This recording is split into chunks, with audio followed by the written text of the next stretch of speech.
নমস্কার, বাঙালি রান্নাঘরে আপনাদের সবাইকে স্বাগত। আজ আমার রেসিপি ক্যাপসি পনির। ক্যাপসি পনির করার জন্য এখানে একটা মশলা লাগবে। এখানে নিয়েছি আমার পরিমাণ মতো, আমি যতটা রান্না করব তার জন্য নিয়েছি পোস্ত, কাজু বাদাম, অল্প একটু আদা, আর নিয়েছি কাঁচা লঙ্কা, দুটো টমেটো, এটা আমি পেস্ট করে রাখবো। আর এখানে নিয়েছি 500 গ্রাম মালাই পনির। মালাই পনিরটা এইভাবে আমি নুন আর হলুদ দিয়ে আমি 10 মিনিট মতো রেখে দিচ্ছি। আর এটাকে আমি ভেজে নেবো। এইভাবে ভেজে আমি টুকরো করব। আমি প্রথমে এইভাবে বড় বড় টুকরো ভেজে নেব। ক্যাপসি পনির করার জন্য যে আমি পনিরটা রেখেছি, এটা আমার সর্ষের তেল গরম হয়ে গেছে। আপনারা সাদা তেলেও করতে পারেন, আমি এখানে সর্ষের তেল ব্যবহার করলাম। এখানে এবার আমি পনিরগুলো এরকমভাবে ভেজে তুলে রাখবো। পনিরগুলোকে আমি এইভাবে ভেজে ভেজে দেখুন তুলে রাখছি। হ্যাঁ, এরপর আমি টুকরো করে শেপে আনবো। ক্যাপসি পনির করার জন্যই আমি পনির ভেজে তুলে রেখেছি। আর ওর মধ্যেই আমি লঙ্কাটাকে আমি এরকম টুকরো করে দিলাম কেটে, আর দেবো সামান্য একটুখানি জিরে। এবার আমি একটা মশলা করে রেখেছি, মশলাটা দেখিয়েছি আপনাদের, পেস্টটা বানিয়ে রেখেছি। এটা আমি এখন এর মধ্যে দিয়ে দিলাম। দেওয়ার পর আমি মশলাটাকে খুব ভালো করে কষাবো যতক্ষণ না এর থেকে তেলটা ছাড়ছে, কাঁচা গন্ধটা না যাচ্ছে।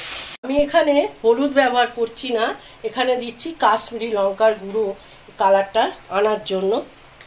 এবার আমি আরও একটুখানি কষাবো মশলাটাকে। ক্যাপসি পনির করার জন্য দেখুন মশলাটা আমার কষানো হয়ে গেছে, তেলও ছেড়ে গেছে। এখন আমি একটা বড় সাইজের ক্যাপসিকাম এর মধ্যে আমি কেটে রেখেছিলাম দিয়ে দিলাম। দেওয়ার পর আমি এখানে দেব 3টে কাঁচা লঙ্কা, যাহলে আমি ব্যবহার করিনি, একটা করেছিলাম। এখন আমি দিয়ে দিলাম 3টে কাঁচা লঙ্কা চিড়ে। আর ক্যাপসিকামের সাথে মশলাটা একটু ভালো করে আমি আরও কিছুক্ষণ কষিয়ে নেব।